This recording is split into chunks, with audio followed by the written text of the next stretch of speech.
Hey y'all, welcome back. My name is Victoria and my channel is all about being a wife, a mom, and everything in between. Today I'm going to share with you guys a little bit of a book haul. If you like this video, please consider giving it a thumbs up so that I know to make more like them, and then subscribe so that you won't miss them. Okay, so we went on vacation to Dallas last week. And I always try to get into a thrift books while I'm there, and also a couple of thrift giants. They have awesome thrifty finds if you're ever in the Dallas area. Thrift giants and thrift books are awesome. I bought a few books, just a few, and I also inherited a few books over the past couple of weeks from a friend. Some of these are loaners, but they are books that I intend on reading, and then some were given to me. So I've come into like 40 books in the past month, and I wanted to share them with you. So let's get into it. These are not organized in any particular manner. I just got them stacked to where they were ever so slightly organized and not going to fall over during the video. And I'm just going to give you guys the title of the book and a brief synopsis of what it's about without this taking 45 minutes. And then once I read them, I will report back and let you know how they turned out. Let's do it. So this first book is called Tending Roses. This is by Lisa Wingate. This is the same person that wrote Before We Were Yours. That was a really popular book. And this is about a girl who her family is trying to get her to convince her grandmother to move into like a nursing home or something. And she finds her grandmother's journal, and it teaches her all these beautiful life lessons about what's actually important, and etc. And it seems really sweet. I have a baby fingers sneaking under my doorway right now. Okay, Nora Roberts' Love by Design. This was only $1. This has 2 books in it, Loving Jack and Best Laid Plans. They both look like just slightly cheesy romance novels, and I'm totally into it. I'm a Nora fan. We've got And Then They Were None by Agatha Christie, Mystery's #1 best-selling author. I have never read a book by her, but I have always wanted to because I'm super into like crime and mystery, and especially true crime and anything kind of thrilly or suspenseful, but like not scary. And so this was very well reviewed.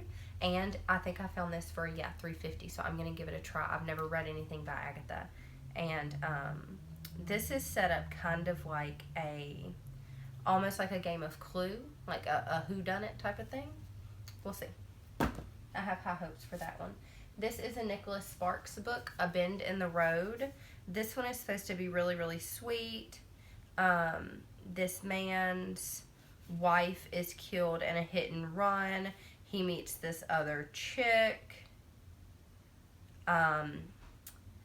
They start to fall in love, but what neither realizes is they are also bound together by a shocking secret, one that will force them to re-examine everything they believe in, including their love. Wow.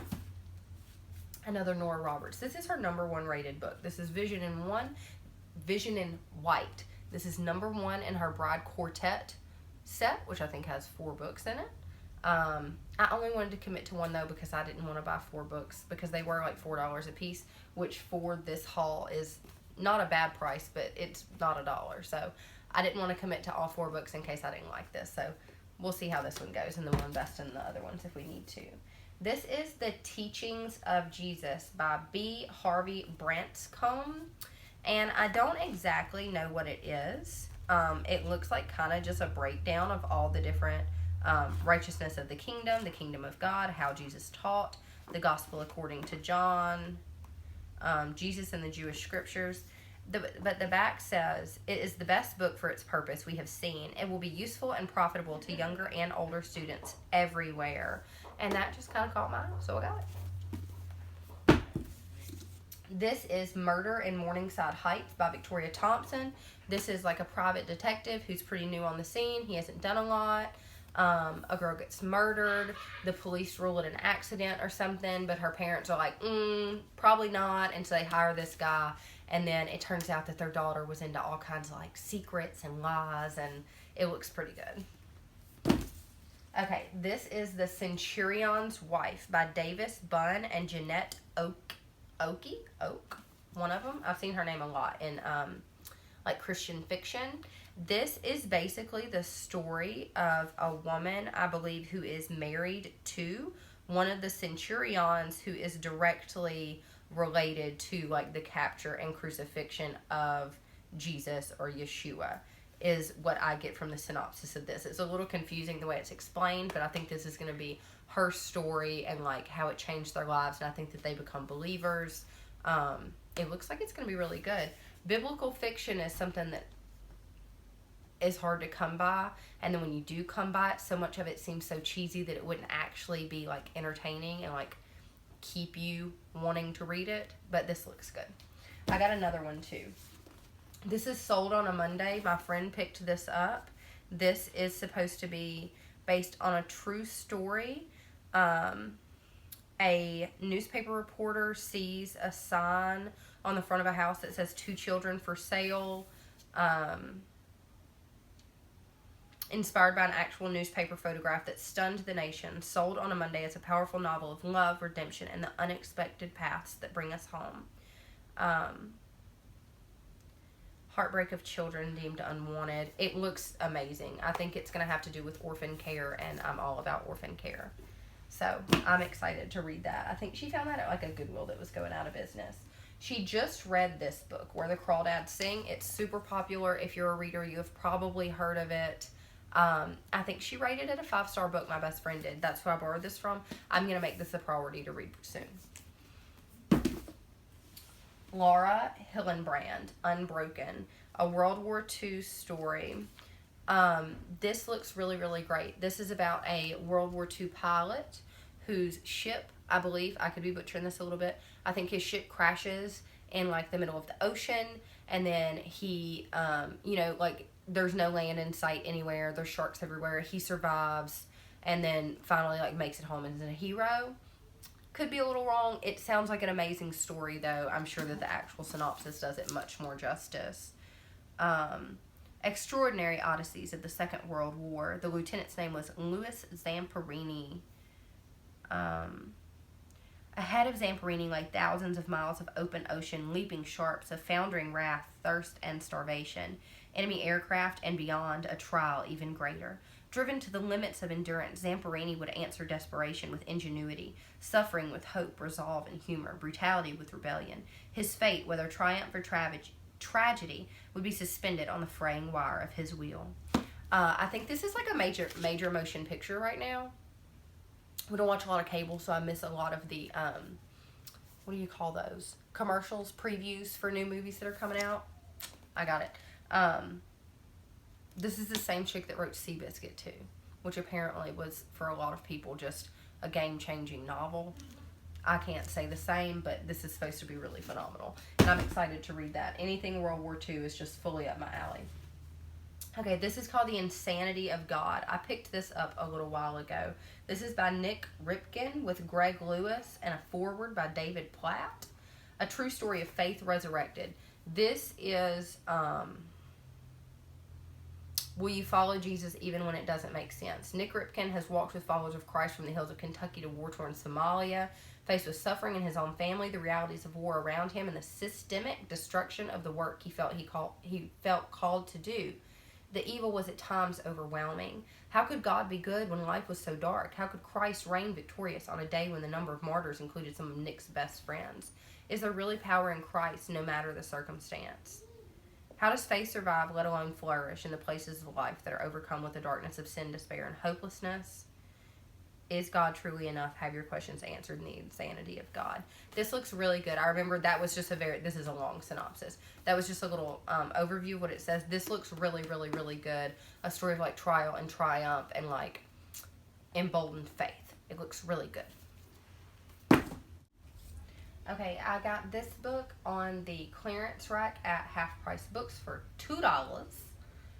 This is called Say You're One of Them. I'll never say this right. This is by Uwem Akpan. Surely that's right. This is a collection of, I think, 5 short stories. It says, Say You're One of Them is a beautiful, bitter, compelling read. The savagely strange juxtapositions in these stories are grounded by the loving relationships between brothers and sisters forced to survive in a world of dreamlike horror. Open the book at any page as in divination, and a stunning sentence will leap out. Newspaper facts are molded by Akpan's sure touch into fictional works of great power.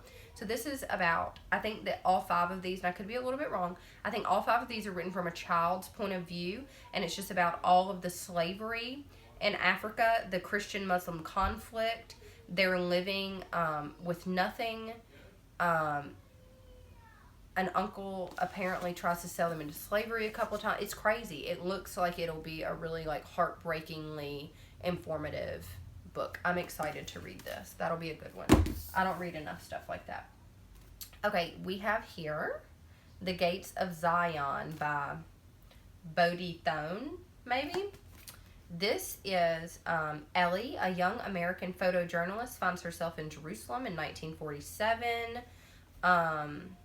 Vividly portrays the intense struggle of the Jewish people in the aftermath of the Holocaust and the forces within and without which engulf the Middle Eastern conflict and controversy even today. I think this will be good. I read a synopsis, maybe it was on Goodreads, that makes me think that like she's not a believer and becomes a believer based on some stuff that she finds when she's photographing stuff in Jerusalem, and like she finds some scrolls and learns some stuff and it gets a little crazy. I think that this could be good. Okay. Corrie ten Boom, In My Father's House. This is the years before The Hiding Place. Oh, it literally says that. The years before The Hiding Place, which I have also not read. That was on my list of books to get while I was there, and they didn't have it, which was nuts. I want to read all the Corrie ten Boom books, and I've never read any of them. I know a lot about her. She is a heck of a woman, and I want to read everything she ever wrote. Gone the Golden Dream. The true story of a Jewish family facing terror and death in Russia who began the search for the Golden Medina. Son Joseph, after many years of searching, finds out for himself that the dream is an elusive pot of gold at the end of a rainbow. Ready to give up in despair, Joe stumbles onto a book in a Las Vegas casino. The truth he finds in the book eventually turns his life around. He's at last able to show his sons also the answer to their personal and national dream. I think that this is From the Terrors of Russia to the Ghettos of New York, the true story of 3 generations of a Jewish family in search of a dream. I think that this goes through, obviously, generations of the same family kind of looking for something, and then they finally find it. This looks really, really good, and this was published by Bethany House, which I think is the same publisher, that did like both of these other Christian kind of fiction books that I have. But I think that this is a true story. This is not fictional. Looks good. Can you guys tell that I like to learn about Jewish history? We've got another Nora Roberts book, Skin Deep. The high price of fame meant learning to deal with obsessive fans. She starts getting followed. Her name is Chantel. She hires a, what do you call those guys? Bodyguard. She hires a bodyguard. I think that they get the hots for each other. But then she's got this stalker too, and there's a situation. It looks good. Skin Deep by Nora Roberts. That was a $1 bill. It Ends With Us. I have borrowed this from my friend. It was on my Goodreads list, and she ordered it without even knowing that. It's very exciting. This is a romance, mystery type of situation. I'm down with a mystery romance, guys. I mean, like, really, really down with it. Do you guys have some mystery romance books that I need to read? Please comment below, because I will go buy them right now.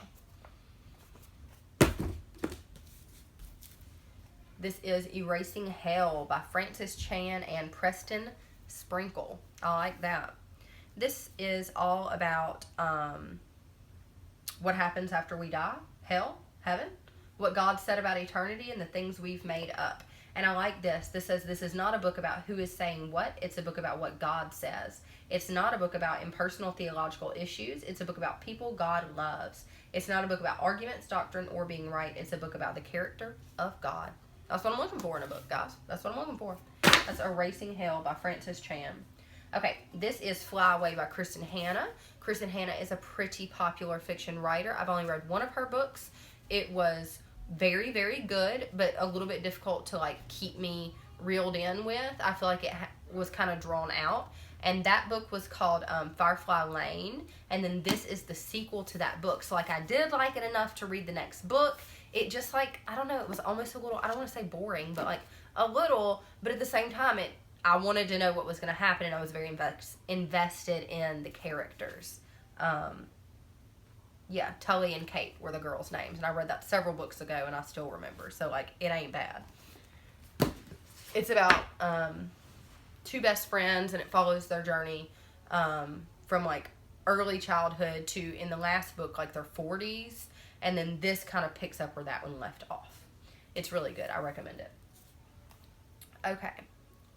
This is an eyelash. Hold on, guys.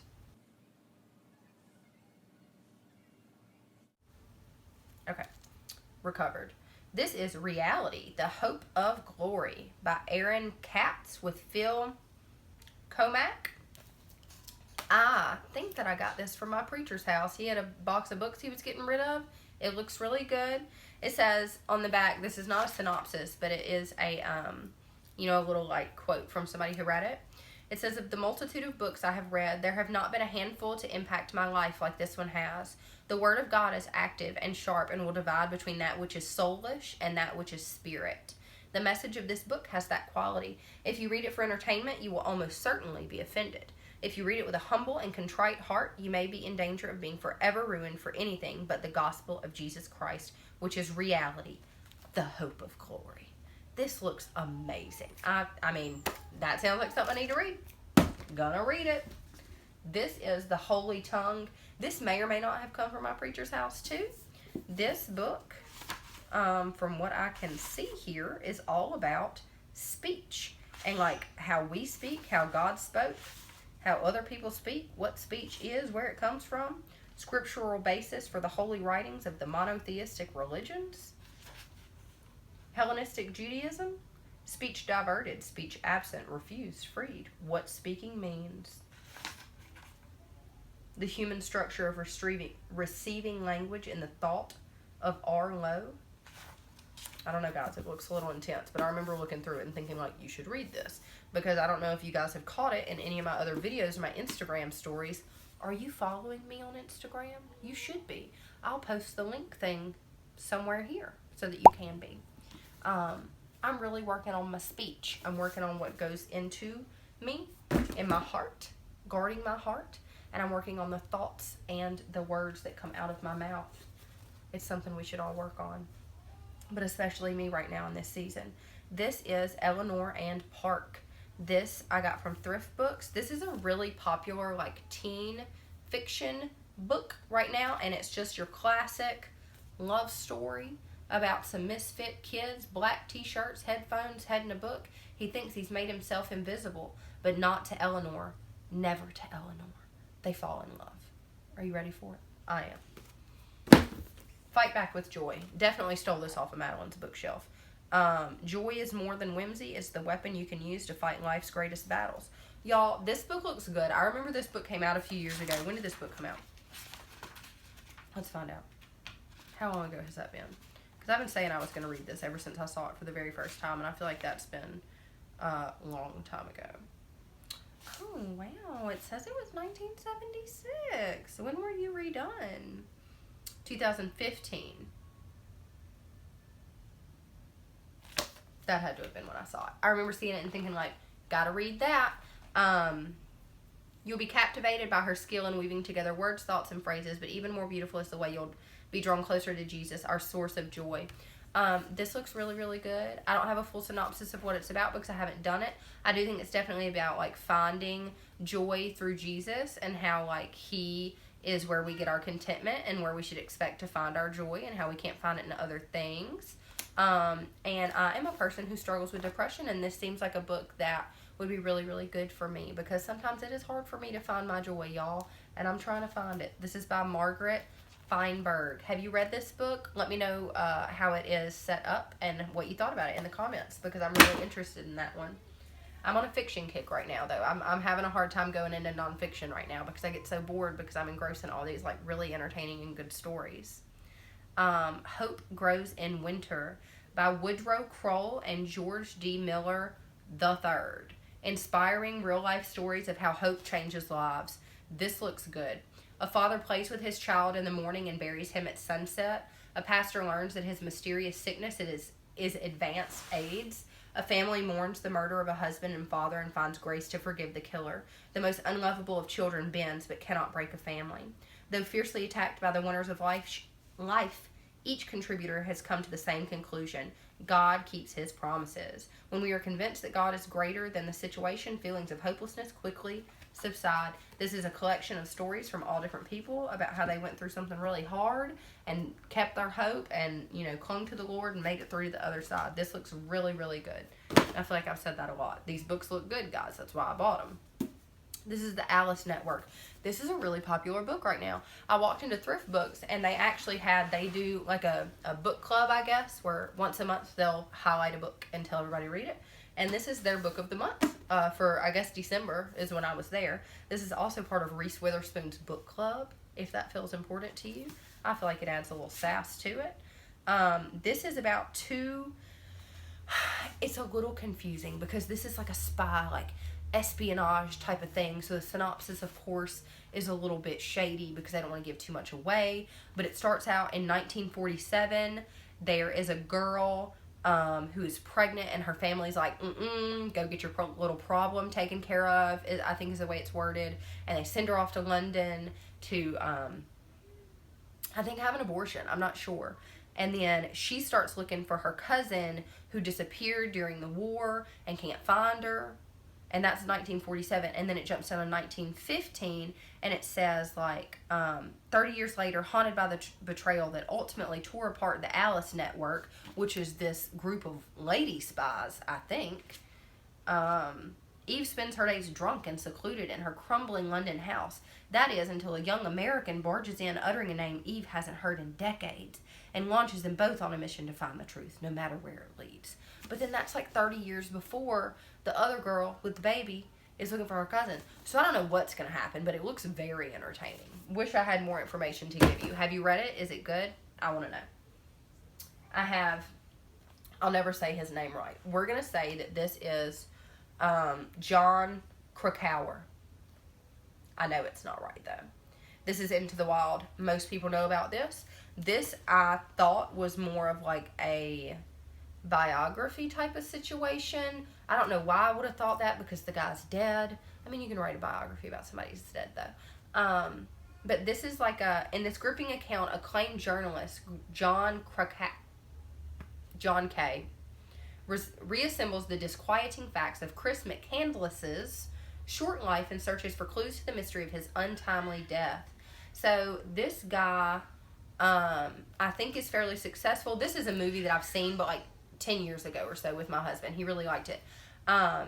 He sells everything he has and goes to Alaska, and goes into the wilderness to find himself or something, but then he dies and nobody knows what's happened.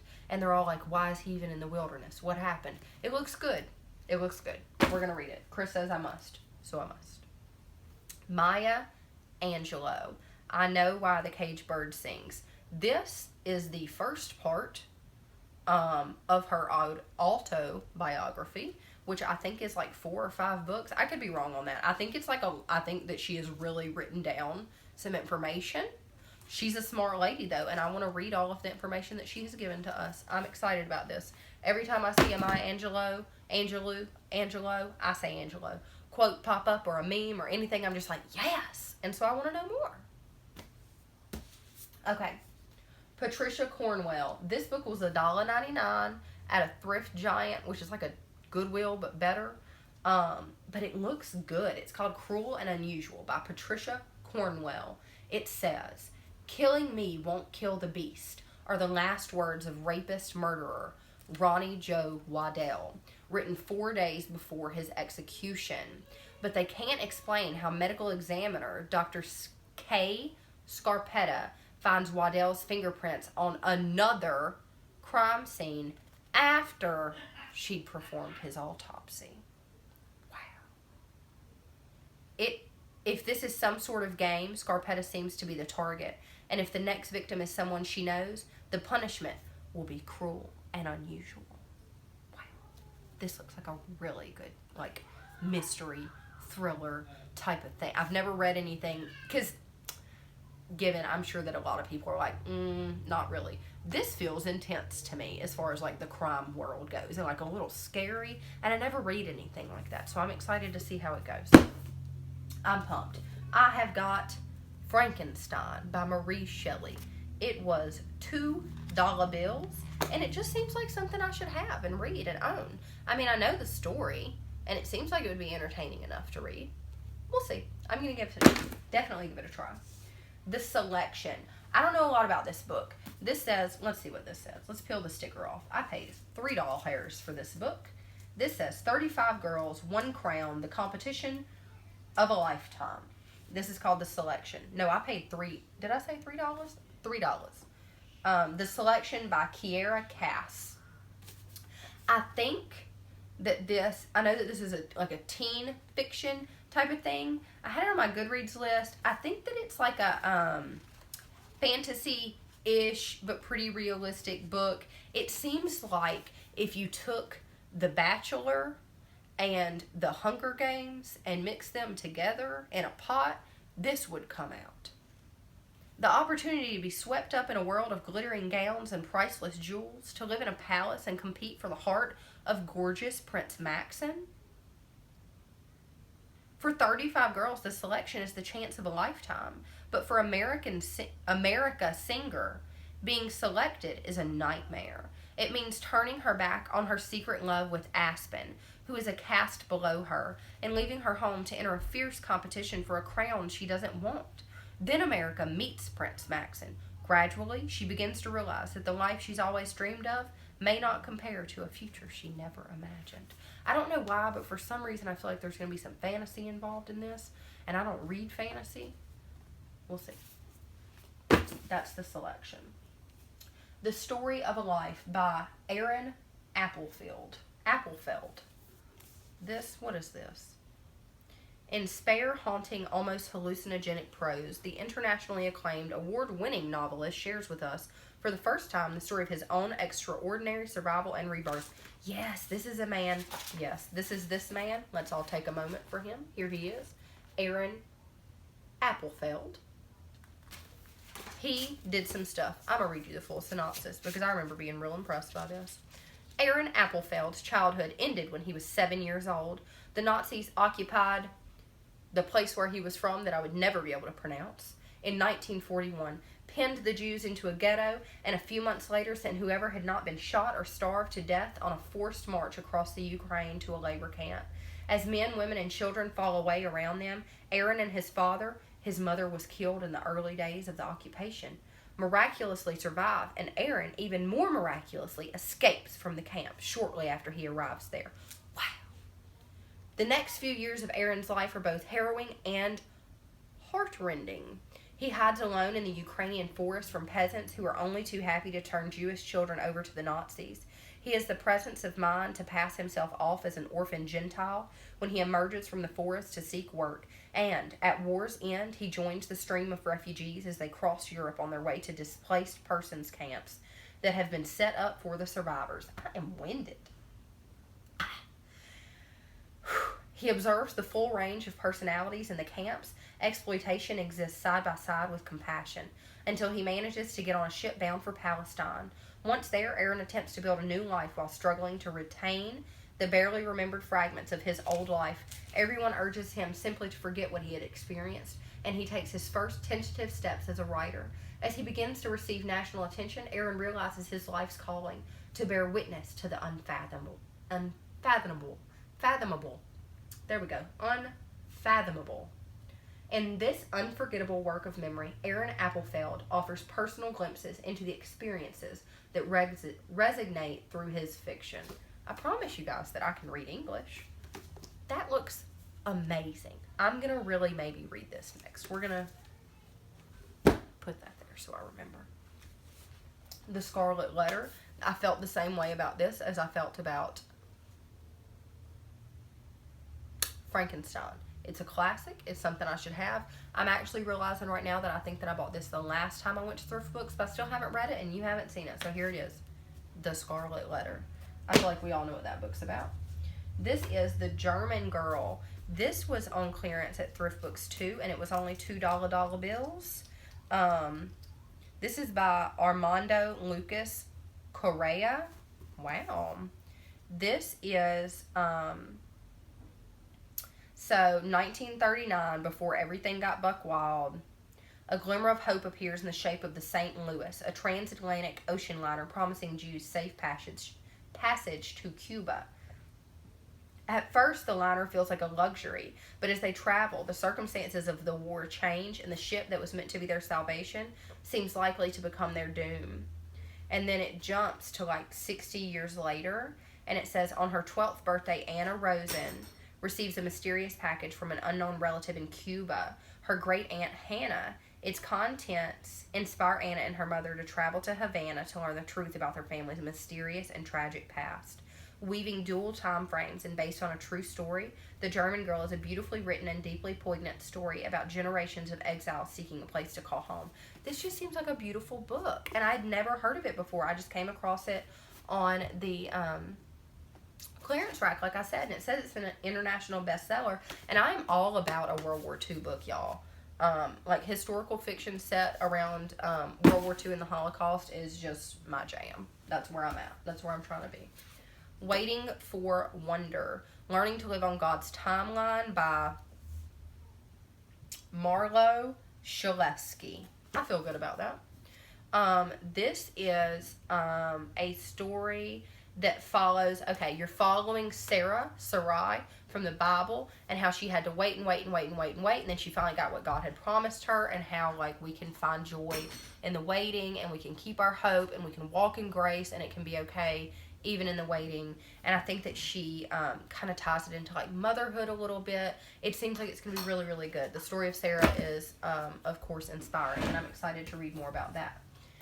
This is Kelly Williams Brown, a practical primer on charm, tact, and unsinkable strength. It's called Gracious. It has a little thing that says, including instructions on being kind when you don't feel like it, ignoring the internet and or disarming trolls, and generally staying serene and sensible in a world that is neither. And this is a book that I bought for $1 at the Dollar Tree when my kids were picking some stuff out. And it basically is like, it looks like it looks a little worldly, but I'm interested in seeing how it's written. I may not finish this book. It just looked interesting for $1, and it's all about how to be gracious in a world that is not gracious. But I do not know if she means, like, gracious as in actual biblical grace, or, like, not being mean. Not being mean to people. We'll see. Okay, then, I don't know if this is in front. Let's lift them. I have here all 4 of the Twilight books. I read these as a wee little teenager, and I loved them very much. These were actually, I think, as far as I can remember, like, enjoying reading, the first books that I ever read, like, cover to cover. And I, of course, like most 17-year-old girls in the mid-2000s, read these fast. And for Hanukkah, my best friend bought me the whole entire set. So at some point, I will reread these. And I don't know if she's read them. Maybe she has. But now we have them. Our libraries are like joint libraries. She's got a bunch of books. I got a bunch of books. And we just read all the books. I told her we need to get like stamps and stamp our books so that we know who they belong to. Because when you have this many books, people borrow your books. And you need to know whose book it is. Like, these things cost money. I want my books back. Okay. Educated, a memoir by Tara Westover. That same friend read this book. I think she gave it 3 stars. It's really popular. It's supposed to be really good. A lot of people love it. She didn't love it as much. I think she thought like it was a fine book, but not, living up to the hype that everybody was giving it. This is about a girl who grew up, she was 17 the first time she set foot in a classroom. She was born to survivalist.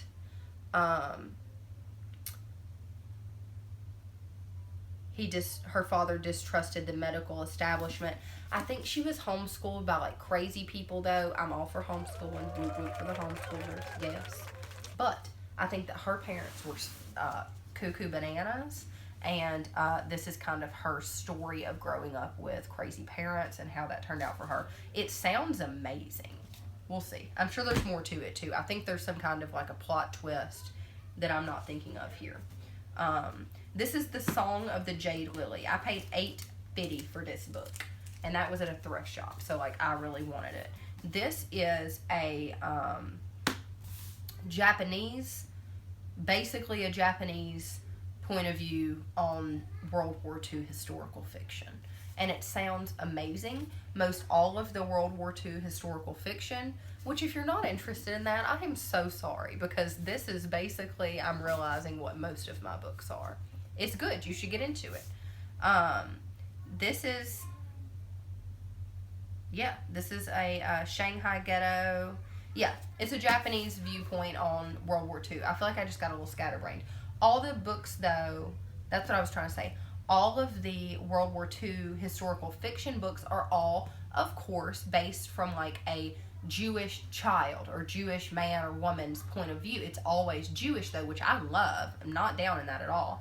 But it's always from a Jewish point of view. We never get, I mean, like, the whole world was at war. Terrible things were happening everywhere. And so this will be fun, having, like, a Japanese perspective on that. I think that'll be really cool. We're down to 2 books, guys. Here we go. Hillbilly Elegy. This was a super big book this year. Maybe it was last year. I'm just now jumping on the bandwagon. This seems really amazing. A memoir of a family and culture in crisis. From a former Marine and Yale Law School graduate, a probing look at the struggles of America's white working class through the author's own story of growing up in a poor Rust Belt town. I think that this is just a story about a guy who, the Vance family story began with hope in post-war America. Grandparents were dirt poor and in love. And just, like, growing up and making something of yourself after coming from nothing. A deeply moving memoir with its share of humor and vividly colorful figures. Hillbilly Elegy is the story of how upward mobility really feels. And it is an urgent and troubling meditation on the loss of the American dream for a large segment of this country. This is by J.D. Vance. I don't know if I said that. This looks like it's going to be a really, really good book. I feel like this could be a tearjerker. The very last one is a good one. This is Daughter of My People, Henrietta, Zold, and Hadassah by Hazel Krantz. This, I'm going to read you this one too, because this lady it's just a bomb.com kind of a human being. I have taken a huge burden on myself, Henrietta Zold wrote one of her sisters. But a burden was just what the remarkable Ms. Zold needed. In 1912, when her small women's Zionist study group became the nucleus of the official Hadassah organization, and she was elected its president, at last a dream could come true. That dream had started 2 years earlier when Henrietta and her mother visited Palestine for the first time and encountered filth and disease. Soon afterward, Henrietta began the work that would eventually send nurses and medicine to Palestine and build the great Hadassah Hospital in Jerusalem. Then, famous and at an age when she should have retired, Henrietta was called upon to establish youth aliyah camps, refuges for Jewish children fleeing Nazi Germany and World War II. Here is a lively biography that captures the spirit and idealism of this indomitable woman who was indeed the daughter of her people. This sounds amazing. So that's just a couple books that I got recently. I think it's like 40. It's really a little ridiculous. If you have read any of these books and you feel like I need to know something, let me know in the comments below. You see what I like. If you have recommendations based on what you see, also comment below, because clearly I'm a reader and I'm always looking for more books. If you enjoyed this video, please consider giving it a thumbs up so that I know to make more like it, and then subscribe so that you will not miss them. I will see you in the next video. Bye.